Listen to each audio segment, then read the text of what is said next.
For our scripture reading this morning, I'll be reading from the New King James, the book of James, chapter 4, verses 1 through 3. Where do wars and fights come from among you? Do they not come from your desires for pleasure that war in your members? You lust and do not have. You murder and covet and cannot obtain. You fight and war, yet you do not have because you do not ask. You ask and do not receive because you ask amiss, that you may spend it on your pleasures.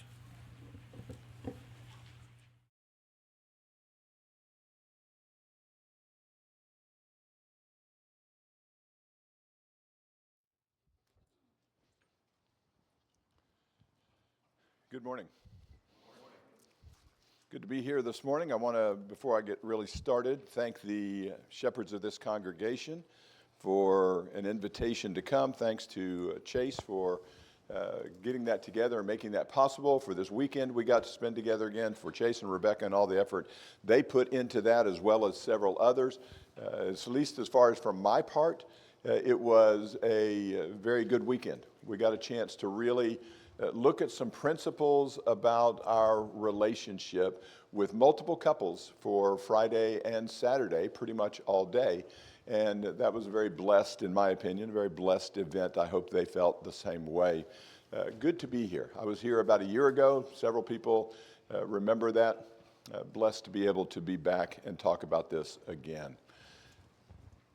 I do appreciate the wonderful welcome this morning outside to remind us that we are not in Texas anymore. So that was a little different. Wake up and see, I wasn't expecting it. We spent 21 years in Kansas City, so it's not that we're unfamiliar with snow or even unfamiliar with ice or cold, just that we weren't expecting quite that welcome this morning. But great to be able to be here and to be able to warm our hearts with the Word of God and the things that He has to say to us.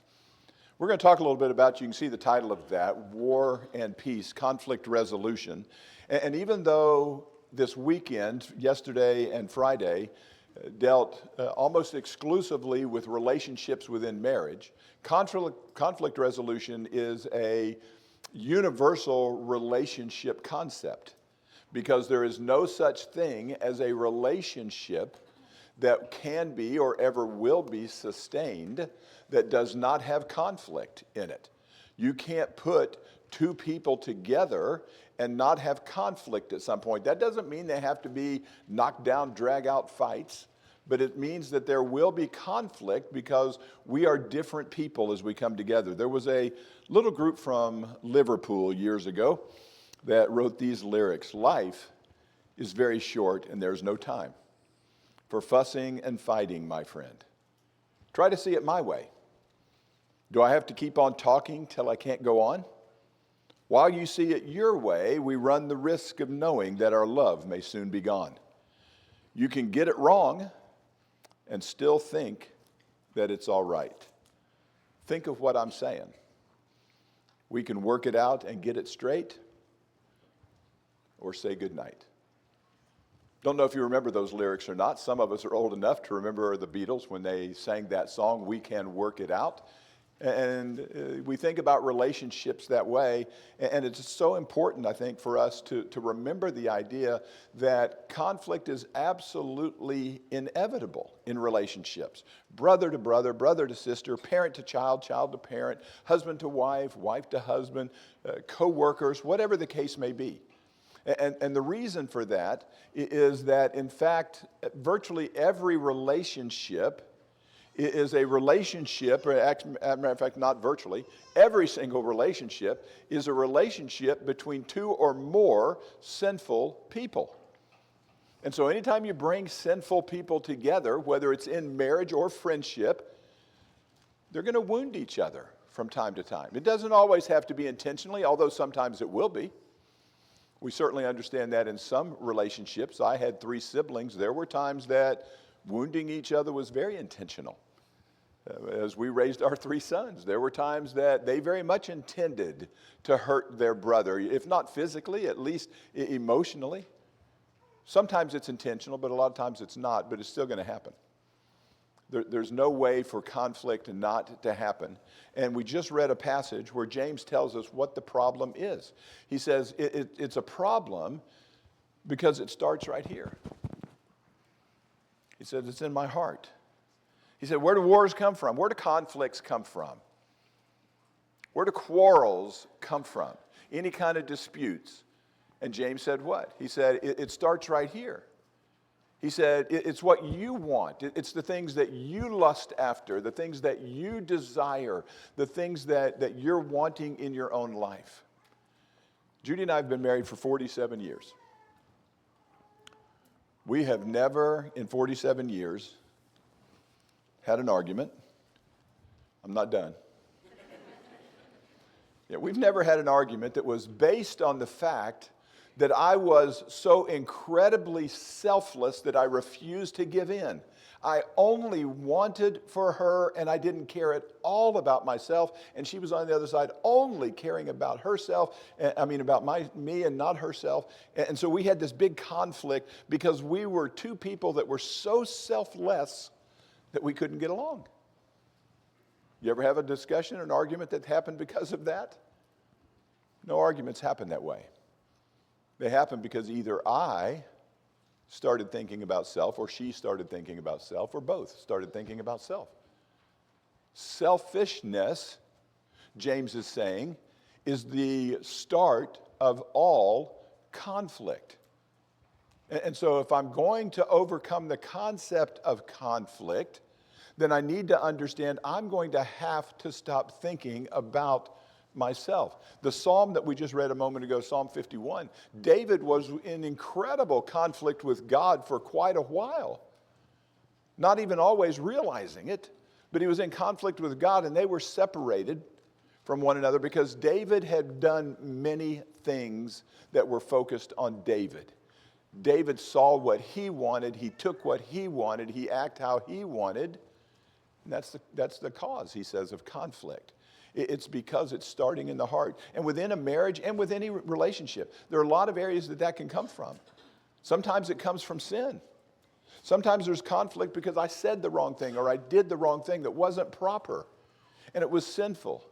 Jesus talks about that in Matthew chapter 18 when he's saying, sometimes we have conflicts with brethren. He says, and when you do, you've got aught with a brother, you've got some kind of problem, you and a brother are having some kind of tension and conflict.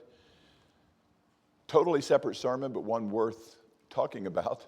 He says, you need to go talk to the brother and just the brother. We need that lesson because we wrestle mightily with that concept sometimes. We have a problem with one person and we want to talk to other people about it rather than talk to the one. But he is saying you have to go solve that with the one person. He says sometimes it's because sin is involved, and if there's sin involved, I need to address that with you. Or you need to address that with me. Sometimes it's based on opinions, and that becomes important because we need to understand that. I had opinions when I came into marriage. I have opinions now. Are they valid? In my mind, they're always valid, or I wouldn't hold the opinion. But they're not always true. And so sometimes it comes from that. Sometimes it comes from unmet expectations.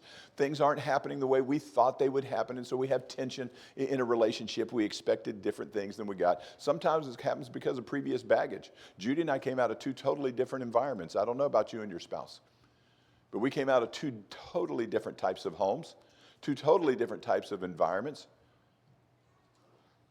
You'd like to think you don't have that baggage with you, but you do.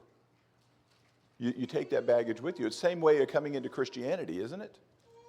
The day I was baptized into Christ, I was forgiven of every sin I had ever committed. I stood before my God completely clean with a bunch of bad habits. They didn't fall off in the water. Had to work on those. That's the nature of that. We bring baggage in. Becoming a Christian doesn't make you free of problems, it makes you free of sin. What it does do is give us the power to overcome those. And that's what Peter talks about that on one occasion when he says, look, we've forgotten. It's almost like we've forgotten our baptism. We have myopia. He uses the word myopia for nearsightedness. We have myopia. We're not seeing back and understanding what God did for me. Yeah, he forgave me my sins, but he also gave me what I needed to overcome my bad habits and my sins and to continue to walk with him. But we bring all of those into marriage relationships. And so I want you to look at a couple of verses, because as we're going to think about conflict, learning to understand that conflict is absolutely inevitable is absolutely beneficial to us, because if I'm not expecting it to ever happen, I'm going to be sorely disappointed when it does. You think worship groups, churches meeting like this congregationally, that there will never be problems between brethren? There will be, because brethren aren't perfect. I told the group yesterday, I can still remember a guy years and years ago telling me, said, if you're looking for a church, you find the perfect church, don't join it. You'll ruin it. I like that advice, because I came in with baggage. And so that, he's just saying we need to understand. And there's a benefit in understanding that there will be struggles, and we'll get to a passage at the end of this lesson that shows us why that is so important. But we need to understand that so that we are not so sorely disappointed when it happens. So look at these two verses. These two scriptures, actually. One is a couple of verses. In Proverbs 15, verse 18, it says, a hot-tempered person stirs up conflict, but one who is patient calms a quarrel. So as we're talking about conflict, the important thing is how do we learn to get past conflict? Since we can't stop it from happening, what's the biblical method for getting past it? How do brethren learn to get along even though they're going to have differences? How do husbands and wives get along though they're going to have differences and tension and conflict, and parents and children? He says this hot-tempered person stirs it up. Ephesians 4 says, be angry and do not sin. Do not let the sun go down on your anger. Give no opportunity to the devil. I like these two verses because they carry the idea of saying, look, timing is important. There are things when you're having conflict in a relationship, you don't immediately have to solve everything and to immediately get in. How emotionally driven are you at the point? As I deal with couples, I do a lot of couples meetings, both Zoom and live. We do a thing called a table talk. I have couples do a table talk. And I said, you know what, a conflict comes up during the day because couples sometimes bicker a lot. You ever meet a couple that just bickers? They just struggle with that. And so they have no normalcy in a relationship. I've been with brethren where brethren just bicker. And so there's no normalcy in the relationship. I said, you know what? Every issue doesn't have to be solved at that moment. Not every issue is that urgent, that critical. Set it aside. Sometimes you have to walk away from it, maybe for a few minutes, maybe for a day, and say, you know what? Let's sit down and talk about this at the table tonight or tomorrow night. Let's have some opportunity where we can discuss this when we can take some of the emotion out of it. So I think God says timing's important. Sometimes you can't just jump in. Because when you jump in, you're highly emotionally charged. And so you may need to back off. And that's what he says. The hot-tempered person, when I'm going to say what I've got to say no matter, he says that stirs up strife. I can't do that. But by the same token, he says you can't just ignore it. Don't go to bed. And I don't think he's saying literally don't ever go to bed without having solved everything. But he is saying you can't just ignore that. Don't just put that off, because when you do that, avoiding conflict is no better than resolving it the wrong way. Avoiding conflict, resolving it the wrong way, both give Satan an opportunity. And that's what he's looking for. God is saying, I need you to make this as godly as every other action that you do. So I would tell you, for couples or anybody else, we need to remember victory is not the goal in conflict. Now, don't get me wrong, sometimes it is, but not the conflict we're talking about. Two football teams on a field together are in conflict with one another, and they have one goal, that is victory. They only want to win. They're not there to resolve anything. They want to pummel the other team if they can. I don't just want victory, I want a gigantic victory. But that's not the conflict we have. Victory can't be the goal. Have you ever heard of a Pyrrhic victory? Just nod your heads. Anybody ever hear that even? It's not a phrase common to most of us. There was a general named Pyrrhus, great general. And he decided he was going to try to go back and fight the Roman army that was considerably larger than his army was. And he took his armies and beat two Roman cohorts, two groups of Roman armies, beat them, but he lost nearly every soldier he had in the conflict. And so they call that a Pyrrhic victory. They lost the war. He won those two battles. But sometimes we get a victory, but a victory is more costly than not getting the victory. And so sometimes we're more interested in wanting to come out on top. And I told the class yesterday in this concept, males struggle with this more than females do. That sometimes we see that as the resolution, but what we're striving for is resolution. The goal is not victory, the goal is resolution. We want to be able to resolve the conflict, not just avoid it, not just ignore it. We want to be able to resolve it, to come to a conclusion. Resolution happens when both parties feel that an answer has been achieved. There is no resolution just because I determined we've resolved it. When both parties feel that. The same way as communication in marriage or anywhere else. Communication is when both people feel they have been both heard and understood. There's no such thing as communication if somebody doesn't understand you.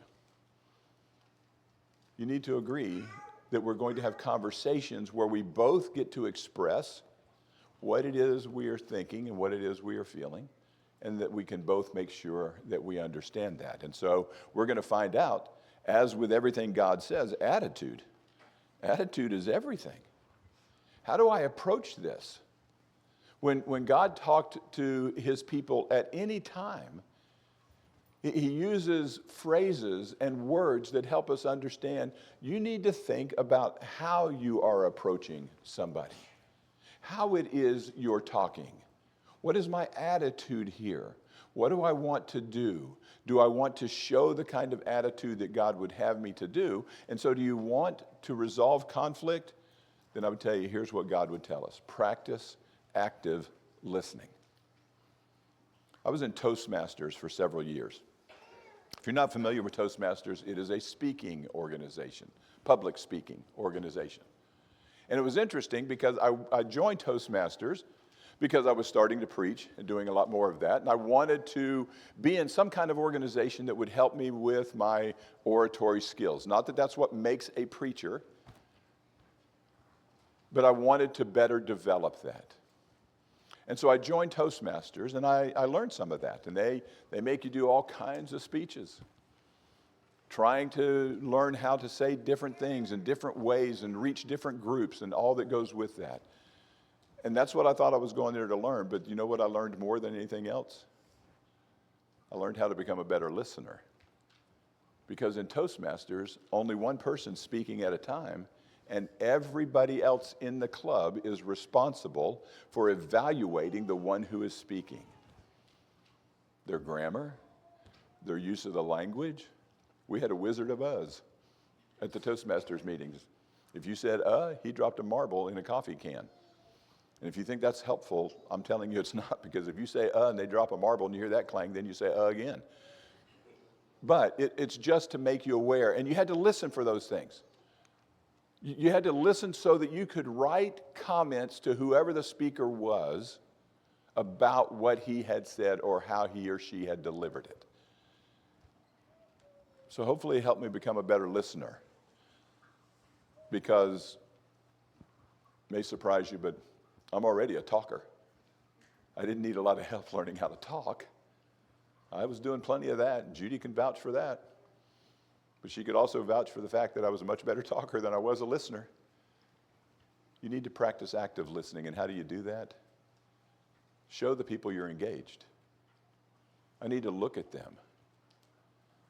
I need to turn my phone off or put my phone down or whatever is required. I need not to be doing something else while somebody is talking to me. That is hard. Have you ever been talking to somebody? Interesting to watch this even in a congregation of God's people. After service, you ever been up talking to somebody and they're glancing off because there's some other conversations they're interested in? Have you ever seen that?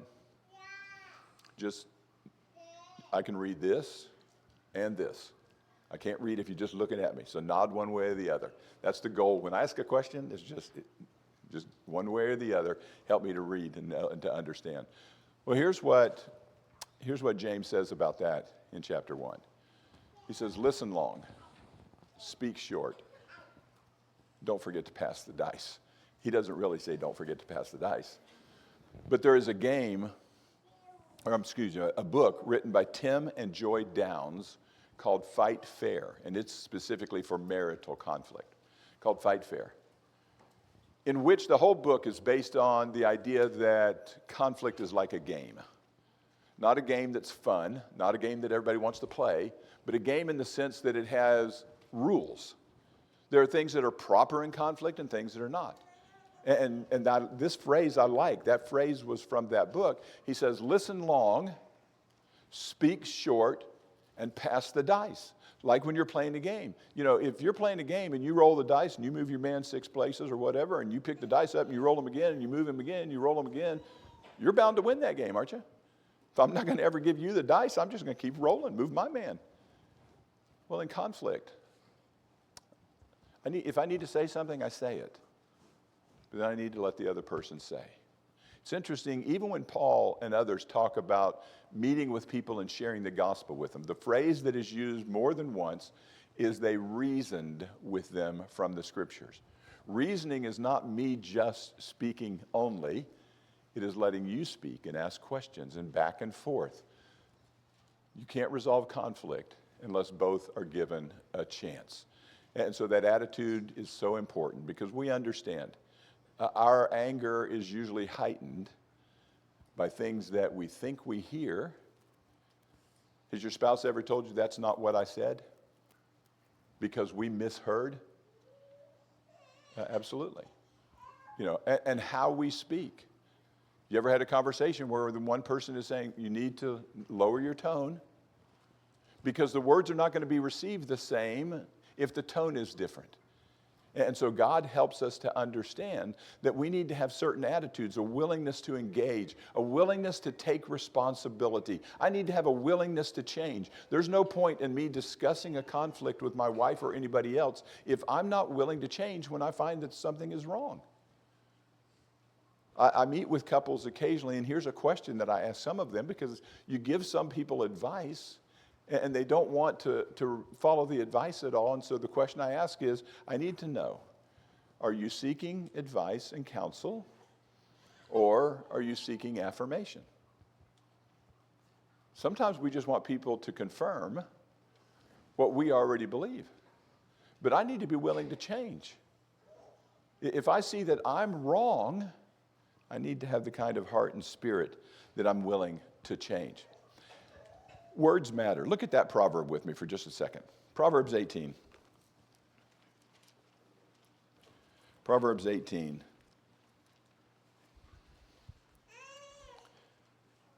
It's just so important. I mean, we all grew up hearing something like, sticks and stones will break my bones, names will never hurt me. Phrase familiar to everybody? I'm sure it is. The writer of Proverbs says that isn't even remotely true. In Proverbs chapter 18, in verse 21, we read these words, death and life are in the power of the tongue, and those who love it will eat its fruits. Death and life in the tongue. Think about that, just a single word.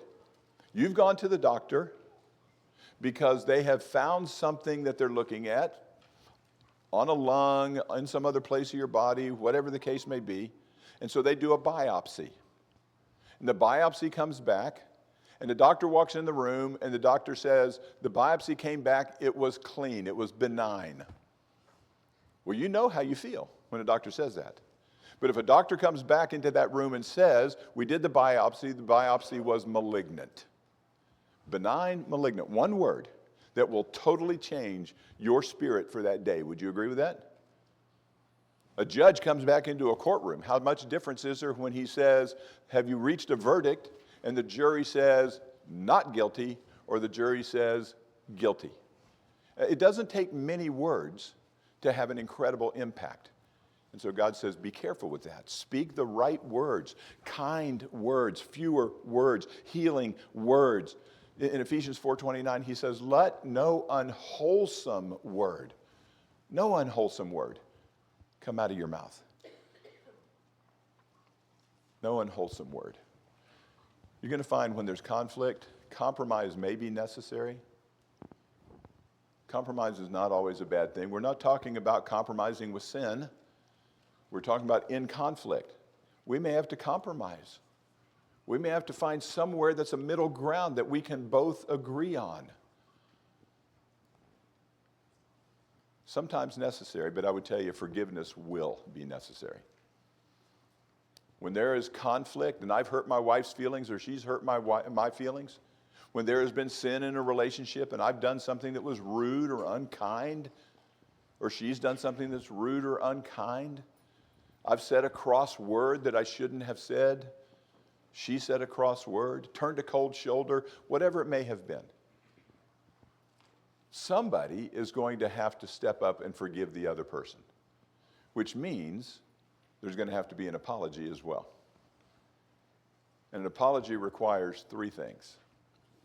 True apology requires remorse. In other words, I need to truly be sorry for what I did. We talked about this yesterday. My kids apologized hundreds of times when they were young. Most of them with no remorse.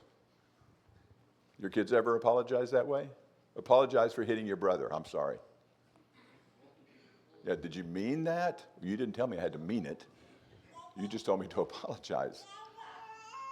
Requires remorse. I need to genuinely understand I did something wrong and I need to feel badly about it. It requires responsibility. I need to acknowledge it is my issue I'm apologizing for, which means apology without caveat. In other words, I'm sorry, but if you hadn't said that, no, that apology went too far. The period needs to come after I'm sorry and just stop. I need to take responsibility. That's what God asked me to do. I can't blame my sins on the people around me. They may have done things that aggravated me, but God says, you're going to take responsibility for what you've done, for what you've said. We're all going to be judged based on what we have said, what we have done. I can't look at the people around me and say, God, I couldn't do anything else. Look how these people were. I got to take responsibility. And then third, remedy. Have to look for a way to solve that. So I want you to look at two passages with me in closing that I think help us understand this whole nature in Colossians, both in the book of Colossians, chapter 2 and chapter 3, where God will help us to understand the nature of what we need to do. 2 in Colossians and actually 1 in Ephesians as well. But in Colossians chapter 2, God starts here.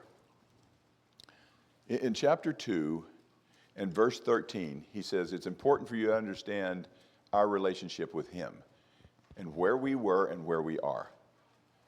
He said, verse 13, and you who were dead in your trespasses and in the uncircumcision of your flesh, God made alive together with him, having forgiven us all our trespasses by the canceling the record of debt that stood against us with its legal demands.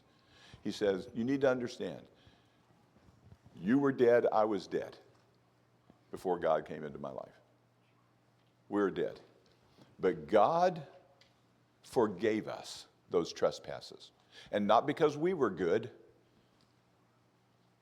Remember what the writer of Romans said. Paul told them, while we were at enmity with God is when that all happened. I was an enemy of God, and God still sent his son, and he died for me. He says, God forgave you your trespasses. It is so important to focus on that. I appreciated when Chase was talking about, as we think about the good that we can do, but what about the good that God has already done? How critical is it for me to truly grasp what my God has done for me? He sent his son to die so I could have salvation. So then in chapter 3, he says, so let me tell you how you relate to one another. And this is whether husband, wife, or any other relationship.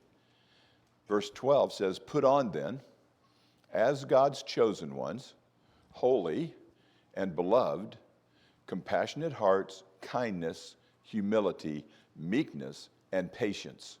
So he starts there. He says, let me tell you how to dress first. You're a Christian? Let me tell you how to dress. Here, you're God's chosen ones. You're beloved by God. He said, these are the things that you got to put on, like clothing, in other words. He's saying you're dressing this way with what? Compassionate hearts. Any resolution, any conflict I'm in, I need to make sure I'm showing the compassion of my God, the compassion of Christ. He says compassionate hearts, kindness, humility, meekness, and patience.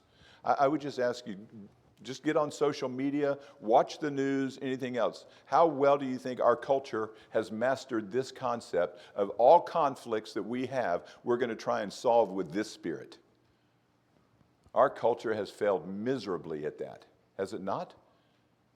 There is hatred and anger and no compassion and no concept of being gentle toward other people. But then he says also, bearing with one another. I love that. Forbearance. He's saying, you're going to be with Christians? Here's something you need to understand. You're going to have to put up with one another. Sometimes you just got to put up with people because we make the mistakes. He's not saying put up with sin, but he's saying you're going to have to bear with one another. If you think they're not going to make any mistakes, you're wrong. Bear with one another. He says, and then if there is a conflict, if there is a complaint, forgiving each other as the Lord has forgiven you, so you must also forgive. And I'm just telling you, that's a wow passage right there. That's a wow passage. Because God doesn't say, Mark, you know what? I know you're angry. Just hold on to that a little bit longer. Mark says, or God says, I need to be like he is, who's eager to forgive sin because he wants the relationship healed. Is that the way I am with my spouse, with my brethren, with other people? I want the relationship to mend and be healed, to be reconciled, so I'm eager to grant forgiveness to somebody. He says, I need to have that attitude. Forgive as God forgives. You want to see what that picture looks like? Just go back and read Luke 15 of that prodigal son and the father. You remember that, don't you? The father just hugging his son's neck, throwing the robe on him, the ring on his finger, doing everything for the son to totally, 100% restore fellowship between that father and son again. I'm not holding anything back. Sometimes we wrestle with that. We want people to hurt a little longer, a little more. But he says we must forgive even as God forgave. And then in Ephesians, last verse, Ephesians chapter 4, and in verse 32. Let's go ahead and back up into verse 31. He says, let all bitterness and wrath and anger and clamor and slander be put away from you, along with all malice. Be kind-hearted to one another, tender-hearted, forgiving one another as God in Christ forgave you. Tall order, no question. Tall order to forgive like God forgives. He says, you want to solve conflict, you want to resolve conflict, talk and listen, work it out, as the song says. We can work it out if we will do it the way God says. And then you can count on it. It's going to require some forgiveness, maybe from both sides, often from both sides. Forgiveness and apology coming from both directions. That's the way God's relationship with us works. Well, that's the only reason and the only way that our relationship with others will work as well. If you're not a Christian, we pray that you'd take care of that today. Because the greatest thing we've ever been given as anybody is the Son of God came down to this earth and gave up his life.